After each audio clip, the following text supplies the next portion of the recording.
What if I told you that the reason that the Dolphins are going to trade Jarvis Landry has nothing to do with money? What's good, YouTube? It's your boy K-Flex, and I'm back here with another video. And I had to take a couple of days to really analyze stuff. I've been thinking, you know what I'm saying? I've been in my little laboratory thinking, okay? When I say laboratory, I mean room, right? And I've just been, every night when I go to sleep, you know, and I just think about what's going the fuck on with this team, right? Think about this dumpster fire that's Miami Dolphins. And I finally realized something, guys. I've been putting two and two together, and I've been getting sick, and I finally started to realize something. I started to realize, you know, that the reason why most people think that Jarvis isn't going to resign is because, oh, he wants $14.5 million, that's too much money. That isn't the case at all, guys. Somebody on the Dolphins front office has a personal problem with Jarvis Landry. Now, how do I know this? First and foremost, let's look at the details, okay? Let's look at what they're arguing about, all right? Because I'm finna expose. The Dolphins are willing to pay him $13 million. He wants $14.5. That's a $1.5 million difference for a three-time Pro Bowler. If a team wanted a player that badly, you think $1 million would stop them? It's not like he's asking for 16 and they only want to give him 13. It's not like he's asking to be the highest paid receiver in the league and they only want to give him, you know, mid-level. It's a $1 million difference to a $1 billion organization or however much they're worth. What the f? That's really nothing. So that's what really threw me off. It's like, well, how come you can't pay him $1 extra million?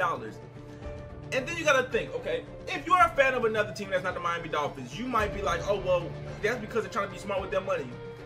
Miami Dolphins fans know this. Miami Dolphins have never been smart with their money, ever. When have Miami Dolphins ever signed anybody without overpaying them? Why is it now when Jarvis Landry's time to get a contract is so much worry about overpaying? Look at the team. Ndamukong Suh made $26 million his cap number as a defensive tackle. This is the same team that got Mike Pouncey when the rest of our line was trash and made him the highest paid center. This is the same team that just last year signed Jay Cutler to a $10 million contract. This is the same team who just now traded for a Robert Quinn, who, by the way, has been going down every single season since 2014 when he had his record-breaking career season. Has been going down ever since and has been injured. As y'all can see, listen, I know a lot of people been on my head about that, but y'all can see the numbers, man. Numbers don't lie. Pro Football Focus, guys, look at the numbers, all right? I was saying this before I even seen the numbers. Look at the numbers. And I'm going to leave it at that. And he's going to go up $11 million against the cap. You mean to tell me this team is all of a sudden so worried about overpaying a guy by $1 million? Come on, man! This team that just signed Jay Cutler to a $10 million contract last season. Oh, and the same team who just gave Andre Branch, who had like 4 sacks last season, they signed him to an $8 million contract just to replace him this year with Robert Quinn for an $11 million contract. Now, all of a sudden, this team is worried about a $1.5 million difference. Come on, guys. I was born at night, just not last night. So that's when I started questioning the money situation, okay? That's when I started realizing it wasn't about money. So what is it about then, guys? Is what I was wondering. Like, why wouldn't they want Jarvis, the heart and soul of the team? The most consistent player of our team for the last years, okay? He revitalized this team, man, okay? Why would you not want this guy, you know? I started thinking. His energy, you know, a lot of people say his energy, you know, his passion is bad. It was never complained about until this year. If you want to be honest with you, it was nobody ever complained about Jarvis Landry. He's been passionate his whole career, his whole time with the Dolphins. We all loved it as Dolphins fans. All of a sudden, now I see Dolphins fans complaining. What happened? What happened to everybody loving the passion? I still do. Okay. Adam Gase complained about the passion. Adam Gase complained about the passion, and all of a sudden, it's like, oh my God, Jarvis Landry is a cancer to the locker room. All of a sudden. When did this become the narrative? So I start taking notes, man. And guys, before y'all guys say, oh, 13 million is plenty of money, you guys gotta understand, you want to be paid as an NFL player, not even as an NFL player, in any job you do, you want to be paid for what you think you have done and with your work, okay? Alright? If you are working a job, say you're working a job, okay? And you're making $80,000 a year, okay? At your job. If all your coworkers, all your peers that are doing the same amount of work as you making $120,000, are you not gonna be angry? You just gonna take it? Cause you can live off the 80,000. You're living good off the 80,000. But do you want? You know, it's something called a principle or something, guys. All right. But anyways,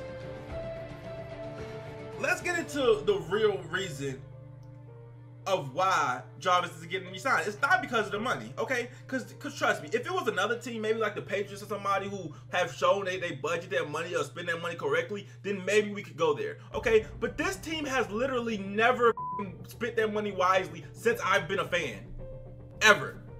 So all of a sudden, when it comes to Jarvis Landry, over 1.5 million, you want to be so wise and so precise, okay? Okay, that's a good smoke spirit, okay? So with the real reason, after the last game of the season, Adam Gase was on record as calling Jarvis Landry's actions an embarrassment. As y'all know, he did get into a fight with a Bills player last game of the season, got ejected, and Adam Gase called him an embarrassment. A couple weeks before that, Adam Gase and Jarvis Landry were seen arguing on the sideline against the Kansas City Chiefs. And they both downplayed it. You know what I'm saying? They both made it seem like a big deal, like it wasn't a big deal. Jarvis Landry and Adam Gase have publicly had their differences. So did Adam Gase and Ajayi when he got rid of Ajayi, okay? Simplest way I can put it, guys, is Adam Gase has a problem with Jarvis Landry, or somebody in that front office has a personal, nothing to do with on the field, personal, whether it's his attitude or whatever, they have a problem with him. And that's the true reason why the Dolphins are getting rid of Jarvis Landry. It's not because of the money as y'all think it is. It's because of somebody have a problem. Now my guess is Adam Gase, alright, because I don't think he'd be able to leave without Adam Gase's blessings.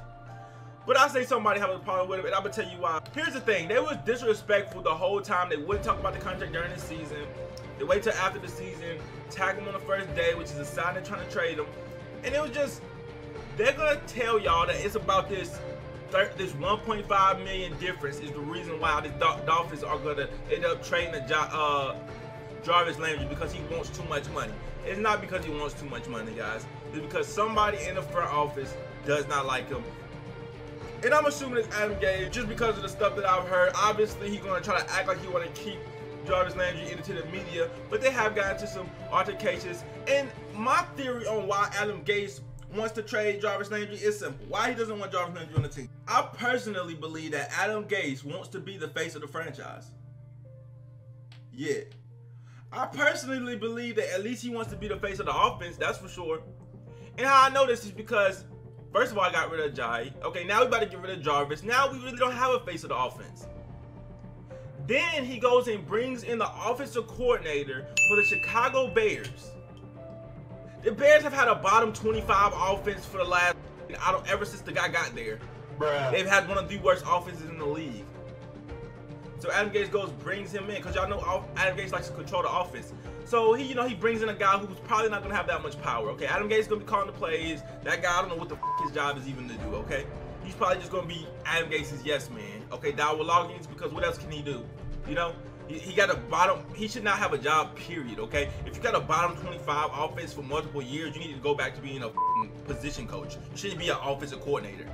But I think Adam Gase went and found an offensive coordinator who he knows is not going to demand much responsibility, who's not going to want to call the plays, who's going to be a yes man. Because other than that, what is the logic behind bringing in the Bears offensive coordinator? Can y'all answer me that question? There is none. I do strongly believe that Adam Gase wants to be the face of the franchise. I think he wants to be the guy that everybody thinks is the greatest coach of ever and that turned the Dolphins around. I think he wants to have a reputation like Bill Belichick. You know, that was another coach like that, but I already made a video on that. This may be Dolphins fans' fault, man. This might be the result of us hyping up Adam Gase. After his first year, we made the playoffs. We were so happy to make the playoffs. We hyped this man up, trusting Gase, believing Gase, even though he have no experience. Okay, he have no playoff wins, as a coach, head coach, he had no experience. We gave a coach with no experience the keys to our whole franchise after 1 year, just because we trusted him. He didn't coach at the collegiate level. He didn't do anything. At least Chip Kelly was a coach at a collegiate level or something. This dude literally just went straight to head coach after being an offensive coordinator. By the way, for Peyton Manning, which he had his best season for Peyton Manning, okay? Which, you know what I'm saying? You could, and everybody was like, oh yeah, he revitalized Peyton Manning's career. It's fucking Peyton Manning, okay? That how strong is that on your resume? I don't know. To feed off of that point, man, listen. Y'all know Peyton Manning did 70 audibles when he got to the line of scrimmage. That probably wasn't even running the play Adam Gase called half the time. Anyways, back to the video. Came in as an offensive coordinator, and we gave him the keys to our entire franchise, okay? After one winning season. Alright? We didn't give a keys to our franchise to a Harbaugh. Not somebody who's proven themselves, not a Tom Coughlin. We gave it to Adam Gase. Anyways, guys, that is my theory. That will wrap up this video. Let me know in the comments what you guys think. It's just a theory that I believe, you know, and all the signs point towards it. Let me know what you guys think is the reason we're giving away the heart of this other team. You know? Is it truly because we can't afford them? But somehow we could afford $10 million Jay Cutler, and somehow we can afford $11 million Robert Quinn? I don't know. It's your boy K Flexing, and I'm out. I remember I wanted for the quit so many times, but I knew this moment would come. Now it's my time. I gotta make up for all them nights that my mama cried. I'm going in, I'm putting